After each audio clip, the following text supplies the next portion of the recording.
Lah guru itu lebih dari orang tua. Kenapa? Karena mereka ini memperlakukan sampean seperti anak dhewe padahal gak melok gawe. Jenengan sayang kali anake pantes gawe-gawe dhewe kok. Tetapi guru itu anake wong akeh dablek pisan diterima kaya anake dhewe. Bahkan kadang-kadang diperlakukan lebih istimewa daripada anaknya sendiri. Saya ngomong seperti ini karena menjadi kenyataan. Wani saya ngomong seperti ini. Kadang ada guru yang memperlakukan santri dan murid-muridnya lebih istimewa daripada kepada anaknya. Anak wong ditekakno, diramut, anake dhewe dibuat, dikongkon dititik-titik nang nggone wong liya. Nggih to? Mungkin anak wong liya teko mondok diterima, anake dhewe dibuat dikongkon mondok, golek dhewe nang kono. Hus. Sampe pikir dadi anake kiai ku enak, enggak enak. Nggih. Kenapa? Karena bisa jadi ilmu yang sampean dapatkan itu bukan ilmu bapak sampean, tapi ilmunya guru-guru sampean yang lain. Ini serius, Bu. Bapak itu kalau memberi sesuatu kepada santri itu wis nyahnyo bahasa Jawanya. Royal. Yai saya punya masalah seperti ini. Oke, langsung dibuatkan syarat. Ini gini. Anaknya minta nggak dikasih. Disuruh cari sendiri di luar. Itu bapak saya. Buatan jenengan nih. Saya pikir sama dengan Yai Soleh, Yai wis kagem Yai. Anak jenengan sak menten kata iki diramut sampai kadang-kadang anake nang omah nangis dijarno. Nggih ya.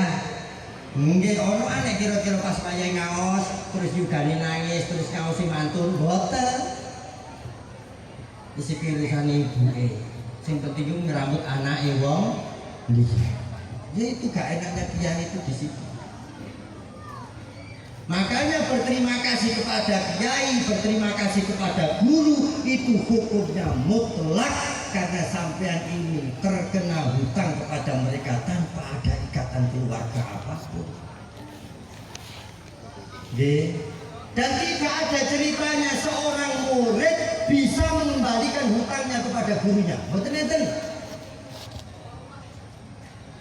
Ayo jenengan sing pinter sing jabatannya sudah tinggi, apa istilahnya stratanya di masyarakat sudah tinggi dikenal sebagai orang-orang yang pintar dan alim. Ada nggak kira-kira yang bisa mengembalikan ilmunya kepada gurunya? Nggak ada. Sampai yang berhutang ilmu kepada guru dan sampai kiamat nggak akan pernah bisa mengembalikan hutang sampean kepada gurunya. Nggak ada. Wis tak tantang wis salah satu di sini pun monggo. Barangkali ada yang ingin mengembalikan ilmunya kepada guru. Gak usah ilmu yang besar-besar, ilmu huruf saja, alfabet. Besok salah satu menemui gurunya bilang kepada orang yang mengajarkan kepada jenengan ini huruf, Pak, mulai sekarang saya berjanji tidak akan menggunakan B lagi sepanjang hidup. Paknya enggak langsung mau gagalnya urutan. Wis cukup satu huruf tak itu wis. B, kembalikan kepada guru sampean, jangan pernah mengucapkan B lagi sepanjang hidup. Gak berani sampean masuk ke warung bebek.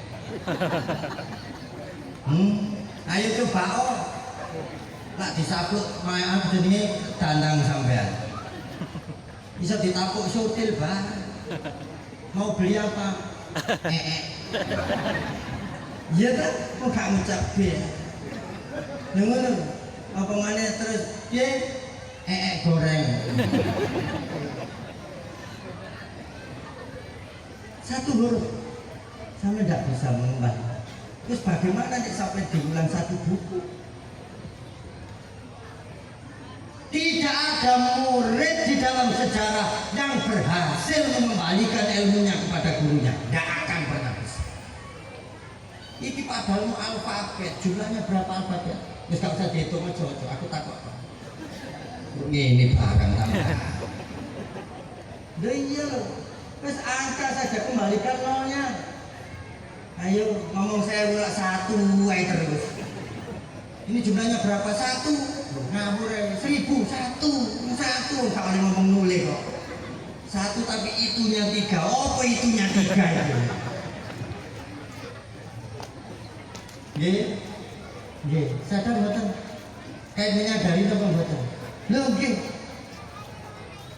Kenapa terus kemudian itu menjadi satu bagian ayat yang utuh? Karena hutang ini nilainya adalah sepanjang zaman. Artinya apa? Apa yang telah diberikan oleh orang tua kepada anak itu menjadi hutang yang tidak akan terbayar sampai kiamat. Apa yang diberikan guru kepada murid itu juga menjadi hutang yang tidak akan terbayar sepanjang sejarah. Makanya Allah hanya meminta balenan cuma murah, la'allakum tashkurun, berterima kasihlah. Masih punya orang tua, sering-seringlah berterima kasih. Nopo selagi sampean belum bisa bagi hasil dengan mereka, terima kasih sampean ini menenangkan. Gak ditagi. Kepada guru-guru juga sama, berterima kasihlah. Soalnya ilmu itu sampai pakai berkali-kali, menghasilkan berkali-kali. Ada ndak hasilnya yang dikembalikan kepada gurunya? Bagi hasil rek, membodoni utangan no. Ilmu sampai itu modal dari guru-guru itu investasi. Ada nggak hasilnya yang dikembalikan guru? Gak ada.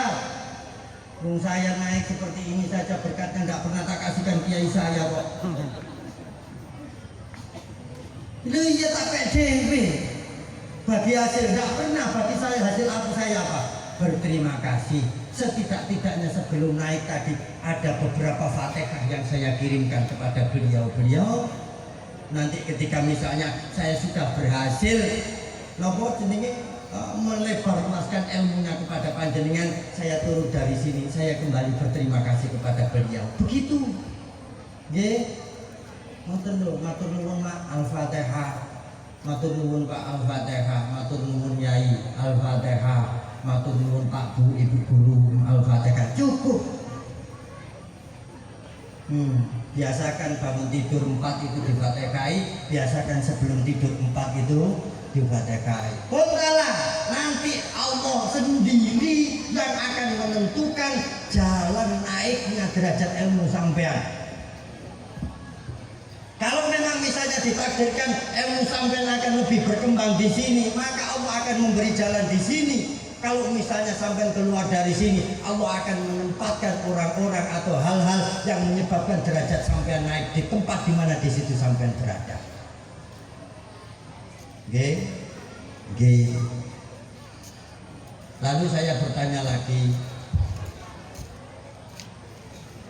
caranya berterima kasih bagaimana Yai? Berterima kasih itu sedikit-sedikitnya di dalam hati ini mengucapkan takdim tawaduk sepenuhnya, menghargai sepenuhnya.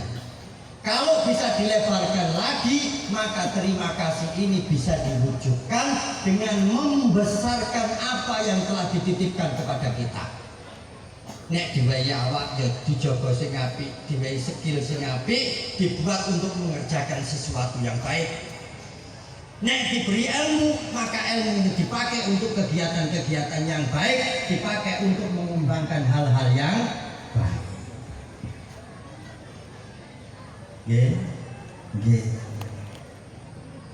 Cara berterima kasih yang paling utama dan paling cepat di dalam meningkatkan derajat adalah berusaha bermanfaat.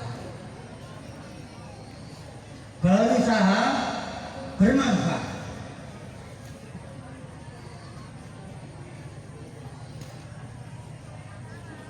Terus saya tanya lagi, lah manfaat yang paling bagus itu bagaimana ya? Manfaat yang paling bagus itu bagaimana? Yai menjawab, ada 3 hal yang kalau kita berusaha untuk menetapi diri kita di situ, maka Allah memudahkan kita menjadi orang-orang yang tinggi derajatnya di dunia dan tinggi derajatnya di akhirat. Napa mawon Yai? 1, ayo berusaha menjadi bagiannya sedekah. Ayo berusaha menjadi bagiannya sedekah.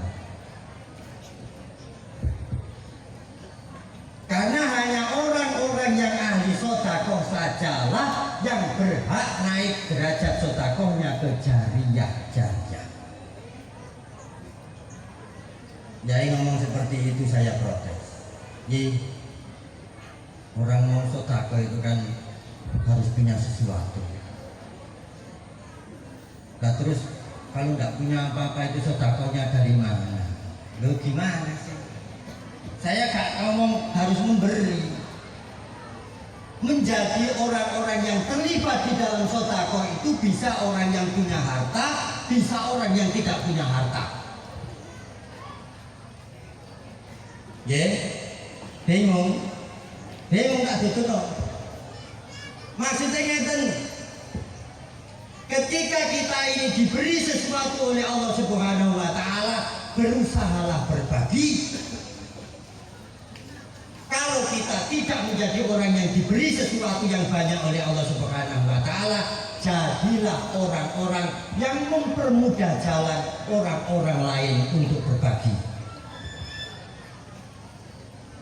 Nek sampean diwehi wong bos, trimo. Karena memudahkan orang lain untuk melakukan sedekah itu juga dihitung Allah sebagai ahli sedekah. Lah kok saged jae yo lah nek ana wong reweh kok gak ono sing gelem nrimo sedekahe dadi mboten. Mboten. Mbok terus penduduk sini modele idealis kabeh, gak arep diwehi wong. Terus kate zakat nang sapa? Saya tidak akan menerima pemberian orang lain. Nah, terus yang mau memberi ini dikasihkan siapa? Orang-orang yang punya kelebihan, berbagilah. Orang-orang yang kekurangan, jadilah orang-orang yang mempermudah jalan orang lain untuk berbagi. Ketika sedekah itu ada, karena nopo? Karena ada yang memberi dan ada yang menerima. Ya benar memang derajatnya yang memberi ini lebih tinggi daripada yang menerima. Tapi gambarannya kan derajat, berarti orang yang menerima pun itu diberi derajat oleh Allah Subhanahu wa Ta'ala karena membantu orang lain untuk berbuat baik. Makanya sama ndak usah ngerasani yai soleh sembarang kalir diterima. Nggak masalah, kenapa? Karena oleh beliau akan diputar kembali menjadi pemberian-pemberian kepada orang lain. Nek kula niki diwehi sinten mawon kula trami. Masalah nanti yang baik-baik saya ambil, yang belum jelas saya kumpulkan sendiri, saya bagikan kepada orang lain yang lebih membutuhkan. Beres kok. Saya bisa menjadi amil dari sedekahnya orang lain. Nggih. Kula pian takok ngoten niku tenggene salah setunggali yai kula yang lain.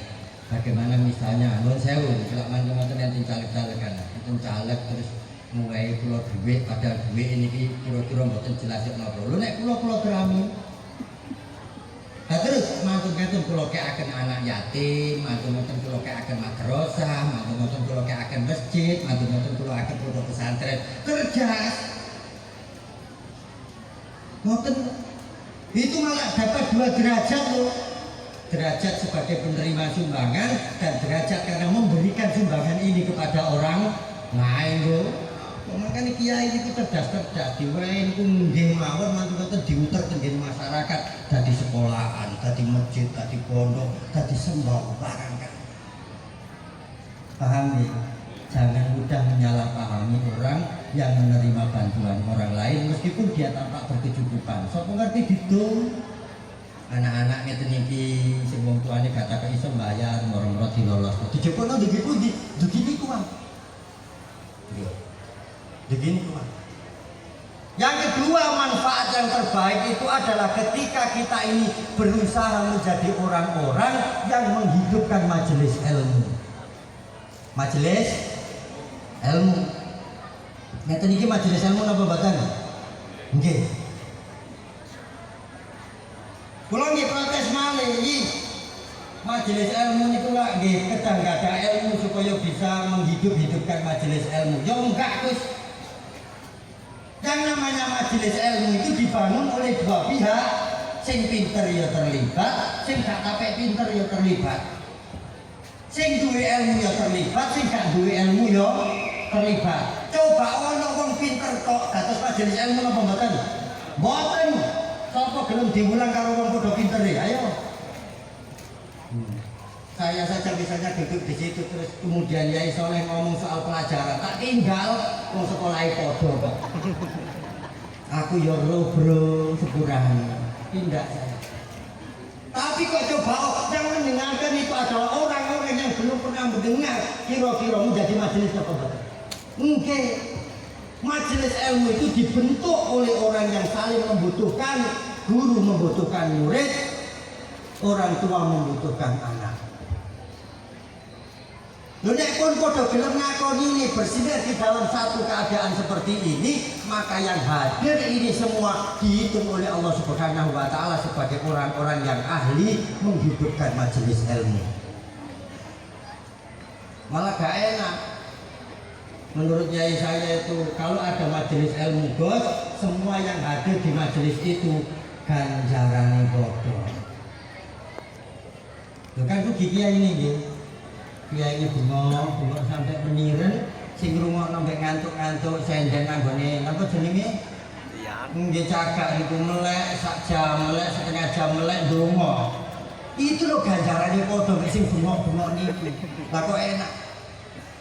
Tapi memang kenyataannya seperti itu. Makanya jenengan gak usah protes nek saya pulang membawa berkat lebih besar daripada sampean. Wong kali ini sing ngadeg ambek mikir hari.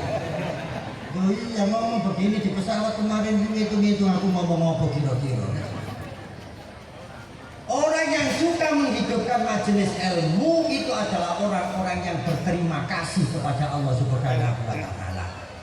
Dan orang-orang yang suka menghidupkan majelis ilmu inilah orang-orang yang dicintai oleh ilmu.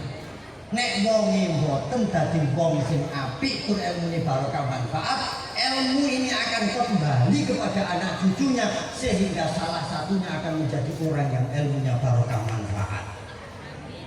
Makanya jenengan misalnya terus sekolah gak ono sing gak nutup terus dia anak seperti ini sekolahnya nanti lebih tinggi daripada orang tuanya, itu bisa jadi karena orang tuanya dulu adalah ahli menghidupkan majelis ilmu.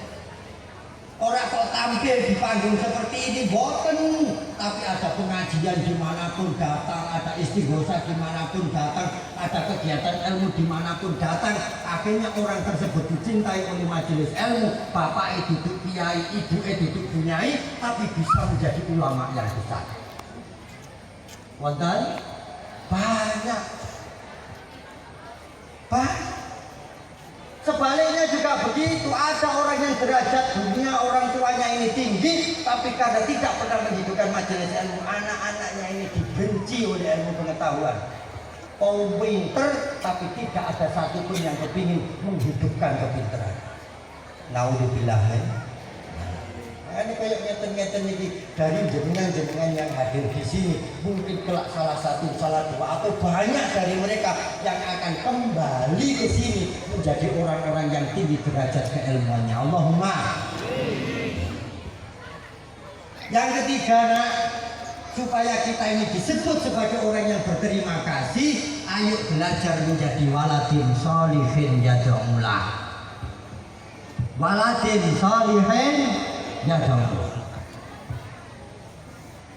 Lo menjadi anak soleh niku kan nggih mboten mudah. Jari sapa? Syaratnya menjadi anak soleh itu cukup ya ulah kok Gus. Ya ulah itu tinggal nopo? Ya ulah itu maksudnya adalah anak-anak yang peka, anak-anak yang sadar diri bahwa tinggalan baik orang tuanya ini perlu dilestarikan. Sodakoe wong tuane ditutupno, silaturahime wong tuane ditutupno, tinggalan fisik bangunan orang tuanya dilestarikan. Itu yang dimaksud sebagai anak soleh, mboten mau ndongakno tok ae begitu mboten. Bapak saya itu ditinggali rumah dari bambu oleh mbah saya. Sampai sekarang rumah itu tidak dirobohkan oleh bapak. Kalau bambunya keropos ganti baru, bawahnya kok yang asalnya tanah diganti dengan tegel. Supaya apa? Supaya anak cucunya bisa berkumpul di situ. Saya pernah protes, Bang, kenapa rumah ini tidak dirobohkan saja? Loh, jangan. Dan nanti kalau mbakmu pulang ke sini tidak tahu ada rumah nyala kesasar. Padahal enggak, maksudnya apa?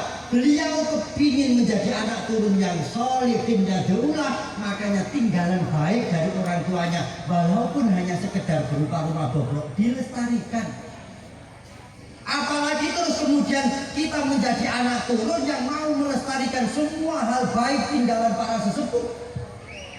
Ditinggali madrasah, dilestarikan. Caranya apa? Walaupun kita tidak menjadi pengurus, tidak menjadi guru, tidak menjadi pemilik sekolah, kita menitipkan anak kita di situ, maka selagi anak ini sekolah di situ, orang tua itu terhitung sebagai waladin sholihin yad'ullah. Enak toh? Enggak ya anak sing akeh titipno gini kabeh. Lumayan. Tabungannya gede. Dititipi pondok pesantren, dihidup-hidupkan, dilestarikan. Anak itu dititipno nang kene. Ya wis bapak lah anak itu nurut. Kok sing penting di dalam begitu. Kenapa? Karena bangunan ini akan hidup kalau ada orang yang melestarikan.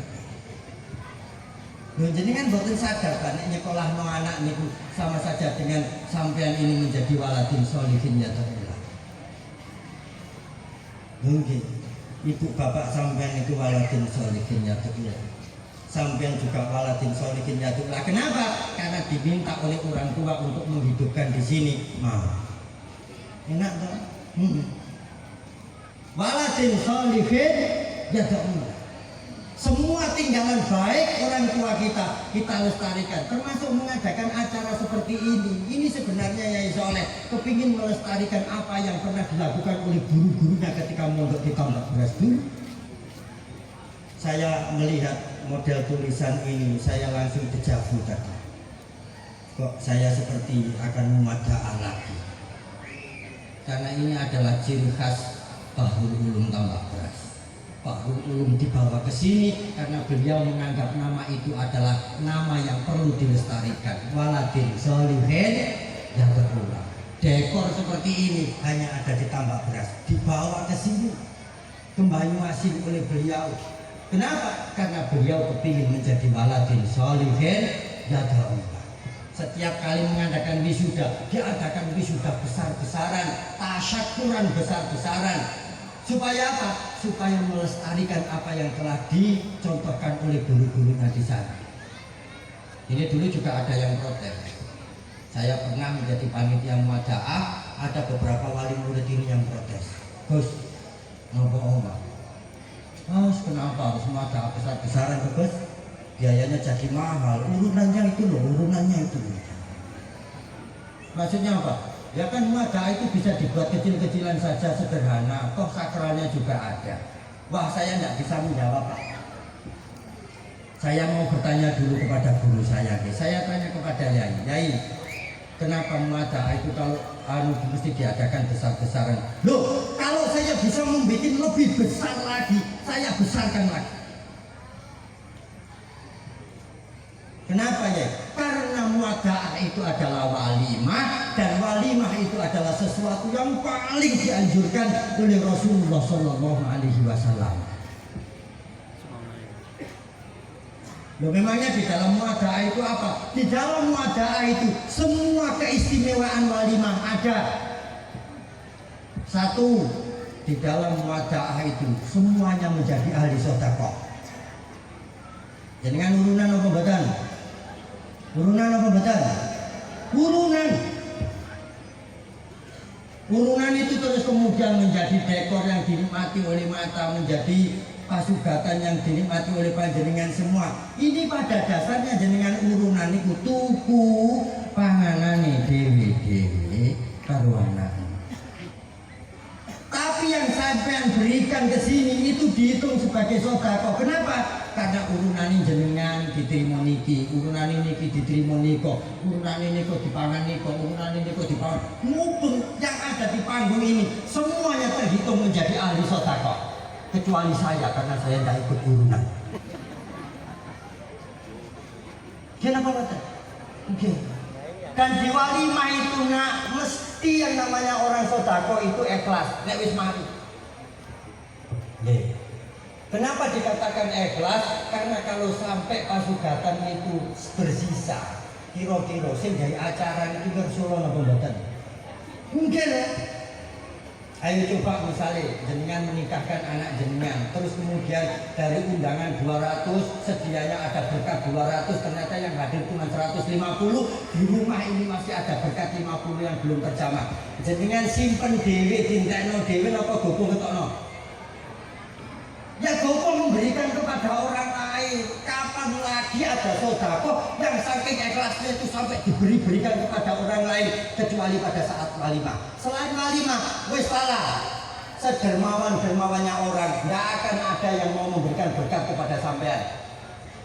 Ayo di sini ada yang orang yang paling dermawan boten. Saya besok akan ke rumahnya, Bu, minta berkatnya seperti kemarin. Gak dikasih, Kak. Tapi kalau di sini ada sisa, ambil-ambilan. Makanya dikatakan sodakohnya orang walimah itu adalah sodako yang paling mudah diterima oleh Allah Subhanahu wa Ta'ala. Semoga yang ada di sini semuanya terhitung menjadi ahli sodako. Allahumma amin. Yang kedua, di dalam walimah itu Gus menjadi majelis ilmu. Semua yang hadir di dalam walimah itu mesti akan mendapatkan ilmu. Setidaknya di situ ada orang yang bagian menyampaikan, ada yang bagian mendengarkan. Kayak itu nih. Makanya sampai hadir kok di sini dari awal sampai akhir, jenengan semua terhitung menjadi orang-orang yang menghidupkan majelis ilmu. Yang ketiga, semua yang hadir di bawah teror ini semuanya terhitung menjadi waladin sholihin yadullah. Kenapa? Karena acara seperti ini adalah sesuatu yang baik yang diajarkan oleh para sesepuh. Karena kehadiran jenengan di sini maka acara seperti ini jadi sukses. Maka sing rawuh niki nanti sampai selesai acara semuanya terhitung menjadi waladin sholihin yadullah. Nah, buat da'a dibesar-besarkan itu tujuannya supaya apa?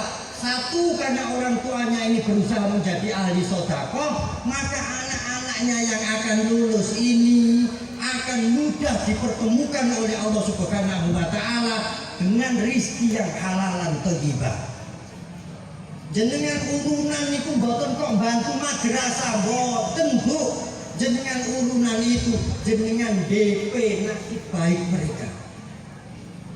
Kita tidak tahu setelah lulus ini mereka akan bertemu dengan rezeki di mana, dengan rezeki yang bagaimana, dan orang-orang yang membawa rezeki mereka itu modelnya bagaimana.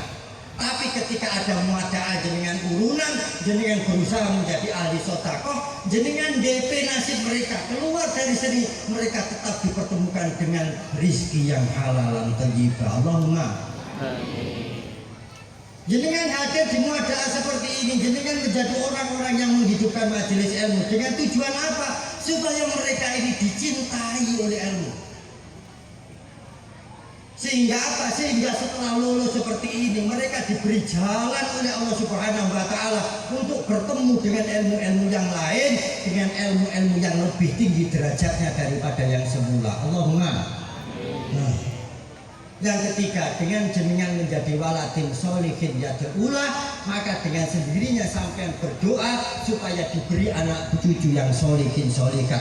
Jenengan mendoakan mereka menjadi orang-orang yang lebih lagi menjadi waladin sholihin yad'ulah. Nggih, kuna ikhlas sampunane. Pun nek ikhlas sak menten mawon. Sebenarnya ada terusannya tapi saya cicil sok ngerti tahun ngarep diundang maneh. Ini episode ini cukup sekian dulu dari saya, kurang lebihnya saya mohon maaf. Yang berdoa adalah para sesepuh. Kula ini junior, katanya mandi. Ya, monggo mangke diamini yang khusyuk. Muga-muga kuwabeh ini menjadi orang-orang yang rezekinya barokah manfaat, diberi anak cucu yang ilmunya barokah manfaat. Allahumma al-afwa minkum ihdinas siratal mustaqim. Assalamualaikum warahmatullahi wabarakatuh.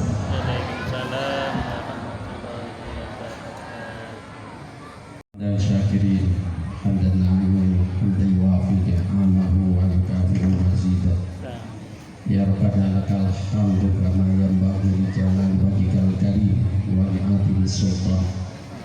Allahumma shalli wa sallim ala sayyidina Muhammadin fil awwalin wa shalli wa sallim ala sayyidina Muhammadin fil akhirin wa shalli wa sallim ala sayyidina Muhammadin fi kulli waqtin wa hin wa shalli wa sallim ala sayyidina Muhammadin fil mala'il ila yaumiddin wa shalli wa sallim ala sayyidina Muhammadin hatta tarithal ardu wa man 'alaiha wa anta khairul warithin. Allahumma ij'al hadzal ma'hadan mubarakan. Allahumma ij'al hadzal ma'hadan qawiyan.